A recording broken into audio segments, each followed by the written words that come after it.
Hey everyone, it's Zane. Welcome back to Auto Group. This is the all-new Lexus RX. Wow, look, they really changed up the design on the outside. Especially if you're new to the brand and you're changing from another brand to Lexus now, they've really stepped up the game from what you probably remember in the past. Starting with the front end, I mean, they have cured basically the complaint, I guess, that a lot of people had with the spindle grille. They painted kind of the top part of it to, I guess, hide it in a bit of a different style rather than what it traditionally was, which is interesting. Some people may like it, some people may not like it. I like it in person. I think in this silver color, it looks very nice with the F Sport package. Coming onto the side, look at these blacked out wheels. They look so stylish, really matching, the way the view mirrors are blacked out and some other black accents, of course, like the grille. Coming onto the side, anyways, most of the silhouette of the RX is generally going to be the same, especially this iconic floating rear C-pillar over here as well. But the car has been changed in many ways. Now when you park the new one next to it, which we can do some other day, of course, if we have the time and they have a used RX, we could compare just how much different the new car is. One difference, besides of course the signature tail light bar in the back like some other manufacturers, is that you don't have the Lexus badge anymore. You have Lexus written out. Nice little touch, I mean, the badge also looked nice, but based on how this trunk is shaped, it would have kind of looked a bit more compressed here in this tiny area.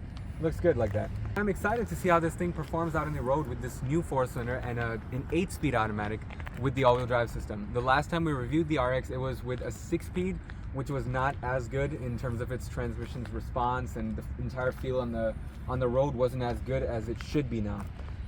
Yeah, man, look at the front end. Look at these new LED headlights, looking really nice with that the fishhook design as they've been doing for years and years. Nice Lexus badge up front too. It's kind of getting big now, like Mercedes as well. So it's really stylish. I think that these type of emblems should always be big because you want to make a statement as a car manufacturer. F Sport badge on the side. You got these electronically operated door handles. We have a black interior here, absolutely lined with leather. This particular spec is right around $66,000, so it is quite expensive. But that also means that it's quite luxurious and filled with different options. So let's start the car up and let's see how this 4-cylinder sounds. Okay, the first thing that you notice is that the startup is actually really quiet for a 4-cylinder, but on the road we'll see how that actually all works out, or else it's pretty quiet actually on the when you're parked up. Inside, the road noise and everything is so minimized because there's so much sound deadening in this car. This is one of the quietest Lexuses I've been in, so it really seems like they've improved their sound deadening even more from cars like the ES and the LS, which were already really good. So in the interior, this car is just super brand new. It literally just came to the lot, I think, today, and it had all its packaging and everything on it.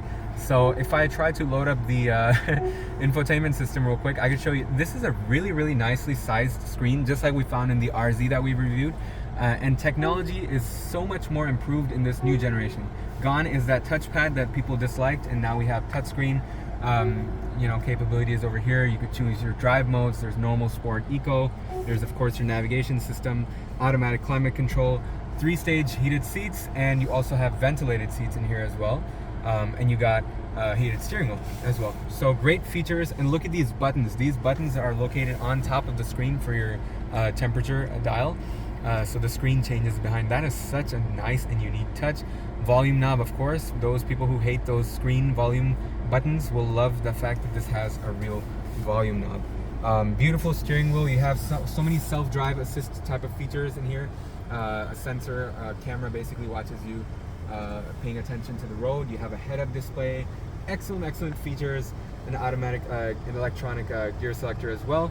So much stitching on the sides. I mean, this is really feeling like such a premium car. Wireless charging as well, and you do have the same key fob. I think they should have changed the key fob for the newer generation, but no big deal. We do have quite a bit of options for your ambient lighting. This is a first for me in a Lexus product because normally they don't do ambient lighting, and when they do, normally you can't control the colors and stuff. But look, I can make this heat blue if I want, and then it'll make all the background over there blue, which is nice. We'll see as it gets more and more dark because it's about to be totally dark in a bit. So you could choose that, and then I could change it to this kind of pinkish color. It is very faint, and this is at the full brightness that I put it to, so You know, it's nice. I like these types of features in cars. It's very, very cool. Not as bright as something like, you know, you find in a Mercedes or BMW product. Here we go in the back. As we can see, of course, we got our little cover at the top. There's actually quite a bit of room in the car. It's nice and wide too, and it's a very, you know, even floor to get stuff in here. Some of the humps over here for the wheel arches, of course, are present. I think it's pretty good space, honestly. I can't remember perfectly what the last RX was like in terms of trunk space, but it would be very strange if Lexus downsized the trunk. So I'm assuming it's about the same size.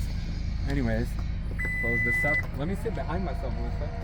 It seats to about my position, and behind myself is a decent amount of room. Actually, these F-Sport seats do give me a bit of more space because of the way they're angled, and the quality and craftsmanship is just so elegant in the back. Look at this microfiber suede over here, paired with the soft touch materials, real stitching.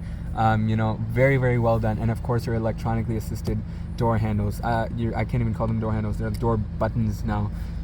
It's interesting how you have these lock and unlock buttons in new Lexuses, because that used to never be the case. Anyways, let's go ahead and go for the drive. I'm more interested in the way this thing drives because it's such an expensive car, of course, like the last RX was too. But the last RX lacked, in my opinion, a bit of that premium feel in terms of driving it. It was a very normal feeling transmission and engine setup. Suspension was always, you know, pretty good. So this one, it just feels way more premium than the last one. So let's go ahead and take it out on the road. Okay, so for the gear selector, this is just like the LC500 pretty much. In its actuation, you pull to the left, go down for drive. All right, now we are off.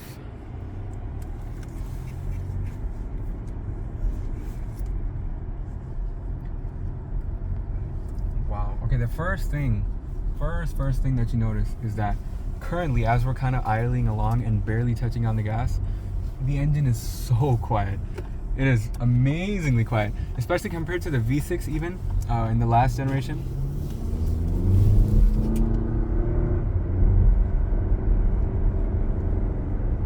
Okay. Then as you're on the gas, it does get quite a lot of, you know, you get a strong engine note a bit, which is, I think I would tune it to be more quiet than that. The shifts, actually, what's very interesting is that they don't have very much of a traditional transmission thud. You don't really feel anything pretty much in terms of the shifting, which is very nice. It's very much like this. Recently I drove a Cadillac CT5V. I didn't make a video on it because it was a test drive, but the automatic in that car, it was very, you know, the shifts were so imperceptible, and it kind of feels the same way in this car in a way. This feels more premium and everything feels more sophisticated. The steering wheel gets really heavy at this speed to hold you in place nicely. The seats have excellent grip, and the steering does have actual response in there too. This is the F-Sport again, so, you know, of course you get some F-Sport details. Steering ratio is actually perfect, I think, for the size of this car. It turns just the right amount to where it doesn't feel like it's lagging off to the side, and it doesn't feel too quick for such a big car. It just feels right. The way the road undulates and everything, and the way the suspension stays to tied down is very nice in this thing. It's really good. All I can really hear inside here is the climate control, which is a totally normal you know, phenomenon in a car. There's no major road noise, zero wind noise, barely any sound coming from the tire, even when you're going over pretty big bumps. And these are big wheels on here as well, and this is the F Sport, of course, but everything feels just Lexus luxury. Wow, this really is nice. It's really nice and soft, especially in the higher gears. The engine gets quieter and more subdued than at lower, you know, speeds. Transmission response in this normal mode can be a little slow at times, especially when you're getting a bit harder on the gas. It does take it's a bit confused, I think, in terms of its transmission logic. But you know, it's a very elegant car to drive. See, there you can hear the force under quite a bit. And now it's not shifting up. So, you know, some things, it's just basically the first generation of this new 2.4 liter setup that they're doing. So it's generally, this type of stuff happens a lot in the first year of cars when they come out with new technology. It takes a bit of fine tuning and refinement. So I'm pretty sure, knowing Lexus, in a second they'll be on it and fix it up for next year whenever they do a bit of an updated model. They did kind of the same thing with the LC500 and LS. Literally, like within a year, they changed suspension bushings. I think they changed engine mounts. They changed the transmission logic, just to perfect the car. Wow, this actually feels like a proper expensive car that you're driving, and it has good space for 5 people. It has actually nice brakes as well, and just the entire feel of the car is very much more like a normal sedan that's raised up. It does not feel like an SUV one bit. Even your driving position is to what I like. You're kind of sitting more low. You're not sitting on top of the road. Okay, interesting. So yeah, it doesn't feel very torquey, honestly. It feels more like a naturally aspirated engine.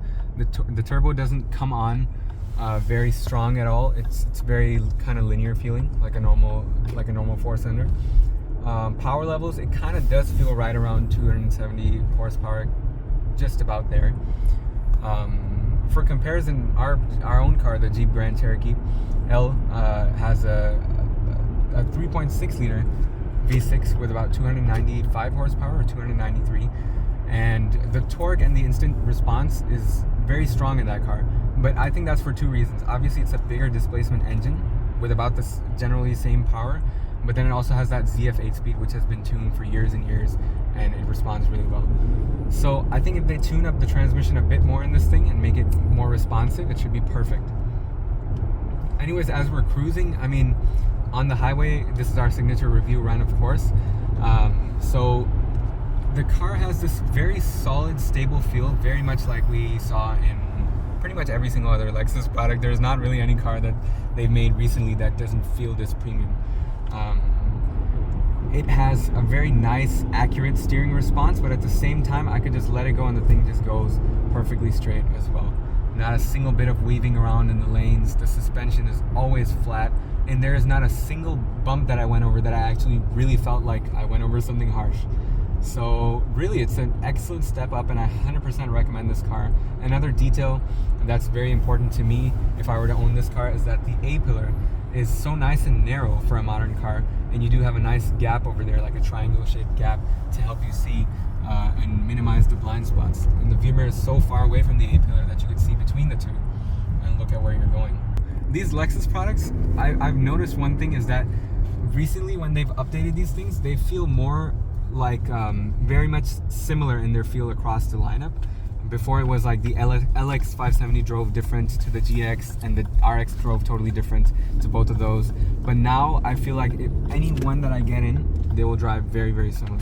Very smooth, excellently built, such rigidity, not a single rattle, of course. And the seats, even minor details. I'm about 6'3". The driving position is great. I feel very relaxed, and the seat bottom, most importantly, is soft enough where I could go on like a 3-4 hour drive easily in this thing. And it's an F Sport seat. It holds you in place, yet everything is comfortable. The headrest is soft. Really an excellent, excellent car. So overall, the time with this all-new RX has been absolutely fantastic. There are a few things that I would change, but this is the first model year, so I can accept those things. The transmission needs better tuning. The engine needs to be a bit quieter, and I think that's pretty much it, to be honest. Not much. It's such a new, fresh thing, and it's one of the few cars, that's new from Lexus with the latest infotainment that we've been in so far. The first one we experienced with the RZ, with the touch screens and everything. So it takes a bit of time to get used to all the new controls. Before, when we were doing a lot of Lexus reviews, it was so easy to just get in any car and just click everything, and I knew everything. But now it's so much more tech heavy, like the Germans. Which is excellent. That's the thing that the old one lacked. In that one, when you were getting to like $65,000, there was not much to, from what the base car had at $49,000. So this thing at $66,000 checks every single box. A modern 8-speed transmission, gone is that 6-speed. A modern turbo 2-liter to save you on gas as well. And excellent capabilities in terms of your space and suspension setup as well. You can go over any of these stupid Chicago bumps that we deal with every day, and the thing just glides over them. It's almost feels like an air suspension setup, almost. So yeah, excellent car, really, really nice design, especially the rear part looks so stylish. It kind of sits lower too. The old one will kind of look like a strange gorilla-ish version compared to this modern one now. I'll put the detailed description with all the different specs of the dimensions, and as well as the Mark Levinson sound system, because that's very important. Thank you so much for watching this episode of Auto Group. Make sure to like and subscribe for more videos. Special thanks to Artco and McGrath Lexus of Westmont for providing this vehicle for review. What a car. Excellent, excellent, excellent job. Thank you.